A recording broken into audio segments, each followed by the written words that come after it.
जहाँ भी दवा वितरण काउंटर है वहाँ पे हर सुबह जो है दवा का पहले लिस्ट लगाया जाए कि कौन कौन सा दवा अवेलेबल। पैर किधर है? नीचे है। चलिए, प्रणाम सर, बहुत बहुत धन्यवाद। कितने बजे आए हैं आप सर? अस्पताल के मैनेजर हैं सर आप? निश्चित रूप से। ईमानदारी से काम करते हैं कि बेईमानी से? हम तो ईमानदारी से करते हैं, अपना 100% देते हैं। अपना 100% देते हैं, यानी आपके संपत्ति पे अगर जांच बैठे तो आपको कोई तकलीफ नहीं। ये सिस्टम है, स्पाइडरमैन के मकड़ी के जाल की तरह उलझा दिया गया है। हैंड ओवर लेंगे ये भाई साहब, लेकिन ये इंजीनियर नहीं है। हैंड ओवर देगा इंजीनियर, वो डॉक्टर नहीं है, जरा सोचिए। और इसी प्रकार से सिस्टम को उलझा दिया जाता है ताकि ना इंजीनियरवा दोषी होगा और ना मैनेजर साहब दोषी होंगे। पैसा कमाइए आप लोग, लेकिन इतना मत कमाइए कि पाप का भागी जो है आपके परिवार वाले हो। और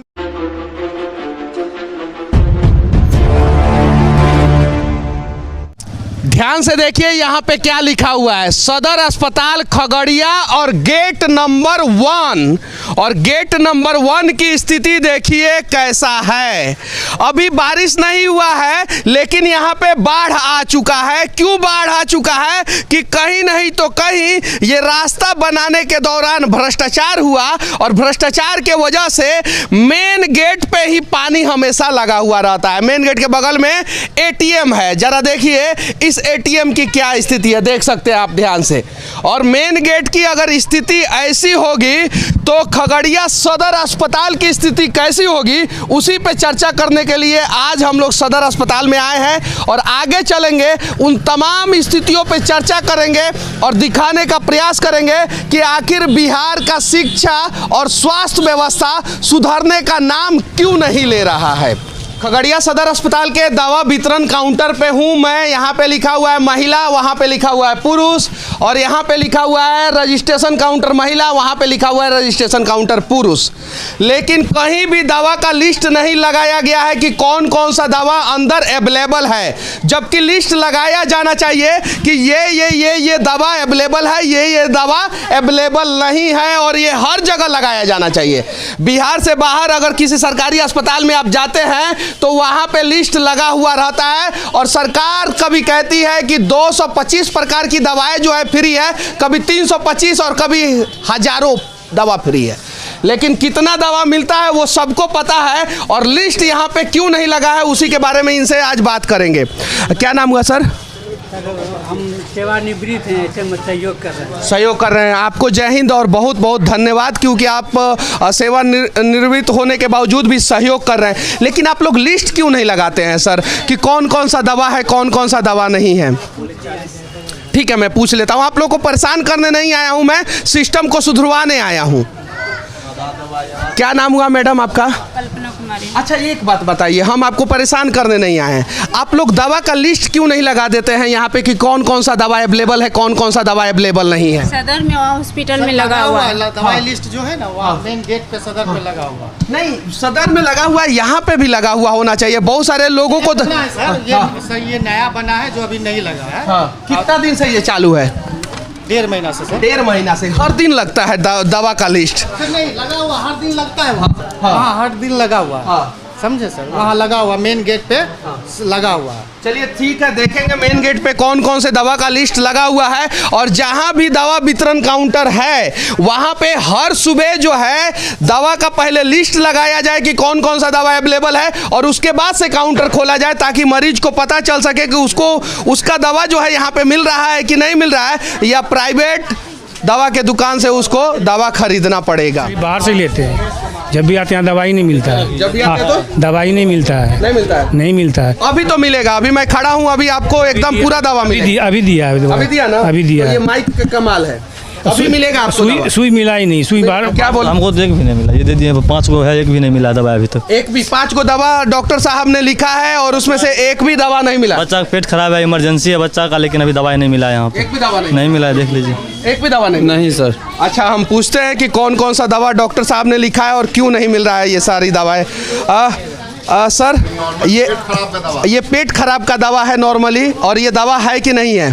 ORS का सिर्फ है सर, बकिए यहाँ नहीं है सर। तो ये एवोमिन है, O2 है सर, और विजाइलेक है जो कि बाहरी की दवा है, जिंक है जो सिरप है। मेरे पास एवोमिन नहीं है सर। मतलब आपके पास ये सारी दवाएं नहीं हैं, और इस कंपोजिशन का है दवा आपके पास?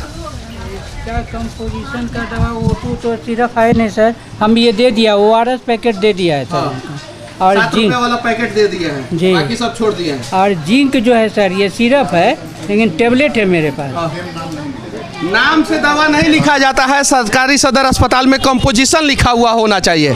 तो ये नाम से दवा लिखा हुआ है या कंपोजिशन लिखा हुआ है? ये जिंक है सर, जिंक सल्फेट है जो सिरप है, यहाँ नहीं है। यहाँ नहीं है, मतलब कि 5 दवा में से सिर्फ और सिर्फ 1 दवा मिला है, बाकी कोई दवा नहीं मिला है। और वो भी 7 रुपया का जो ORSL होता है, ORS होता है, जो WHO के द्वारा सरकार को दिया जाता है, वो मिल गया, बाकी कोई नहीं। इंडिया के सदर अस्पताल में हूँ और यहाँ पे बच्चों के डॉक्टर बैठते हैं, ये उनका केबिन है और देख सकते हैं अभी डॉक्टर साहब नहीं है यहाँ पे।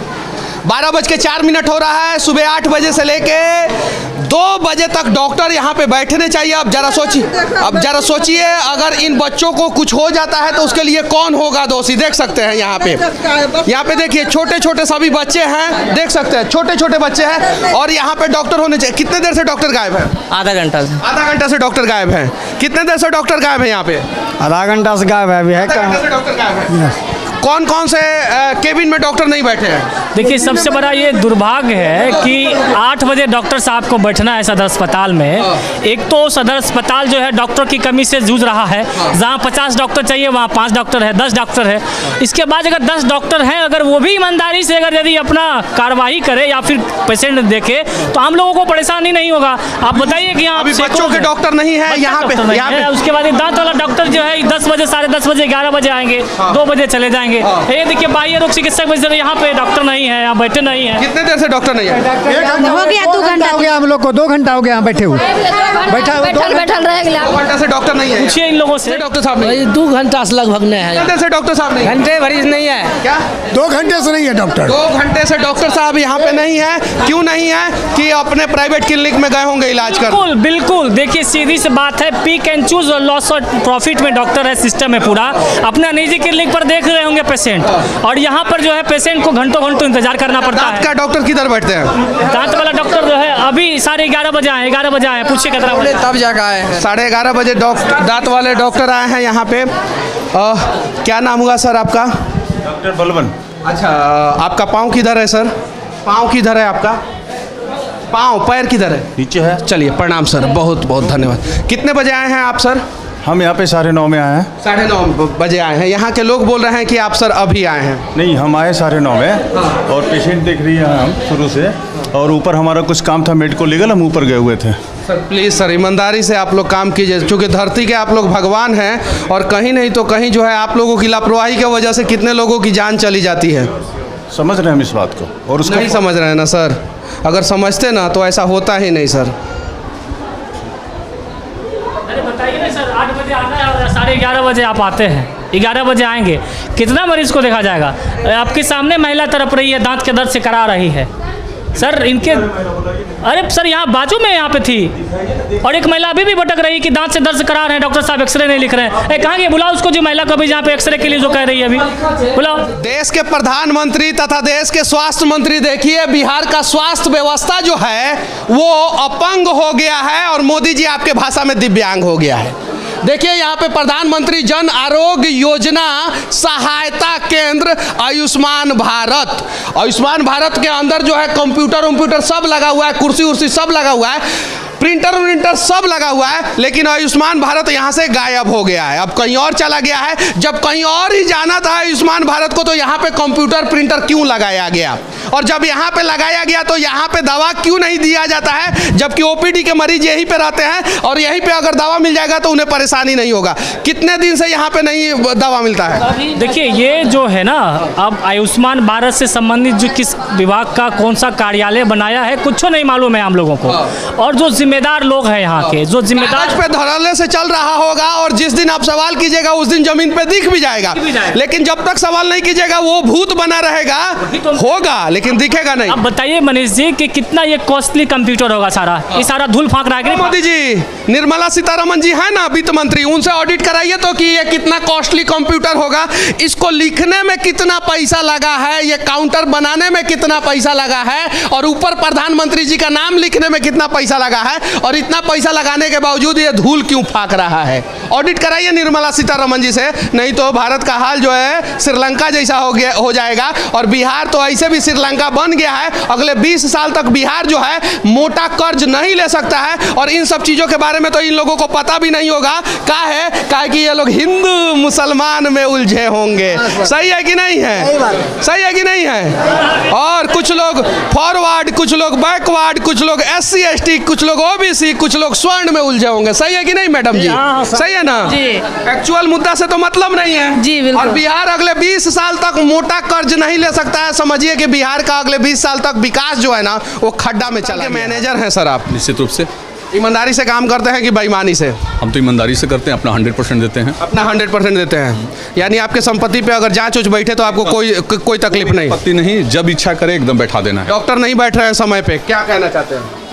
ये सही बात है कि डॉक्टर समय पे बैठते नहीं है, लेकिन चूंकि ये हमारे क्षेत्राधिकार से बाहर की चीज़ है, ये इसको जो हमारे ऊपर के पदाधिकारी हैं उनको देखना है। ये मेरा क्षेत्राधिकार में नहीं है। बात सही है ना कि डॉक्टर समय पे नहीं बैठते? एकदम सही है। और जो कंस्ट्रक्शन हो रहा है यहाँ पे उसमें भ्रष्टाचार हुआ है। ब्लड बैंक में जो है ब्लड नहीं मिलता है, दवा के वितरण काउंटर पे जो है दवा नहीं मिलता है। मैनेजर है इसलिए मैं आपसे सवाल। जी हाँ, कंस्ट्रक्शन देखने की जवाबदेही BMICL के द्वारा है, बिहार मेडिकल इंफ्रास्ट्रक्चर।